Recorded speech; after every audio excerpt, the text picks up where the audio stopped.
jërë ngeen jëf mbokk internetu info Actubuzz comme ni nga xamante ni lan déggee kàddu yi nga xamante ni kii Dame Mbodj yëkkati na ko jëmale ko ci projet de loi bi nga xamante ni ñu ngi ko war a voté niki suba fële ca assemblée nationale ci altine bi di yemoo ak le 17 juillet atum 2023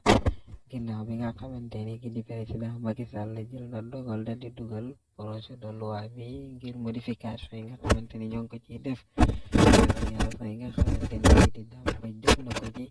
ci ñi nga xamante ni ñoo di Khalifa Sall ak ñi àndal war gi nga xamante ni daan nañ koo def ngir seen intérêt bopp waaye itam nan lan mën a def ba ñoom ñu falu waaye itam li nga xamante ni mooy code électoral bi nga xamante ni bëgg nañ ko modifier li ci nekk ci ay danger muy moom président Macky Sall ginnaaw boo fekkente ni projet de loi bi jàll na dina am droit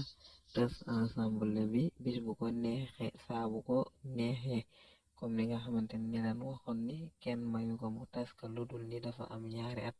kon moom président Macky Sall fas yéene def ay modification yoo xamante ni da koy permettre saa bu ko bëggee tas rek mu dal di koy tas.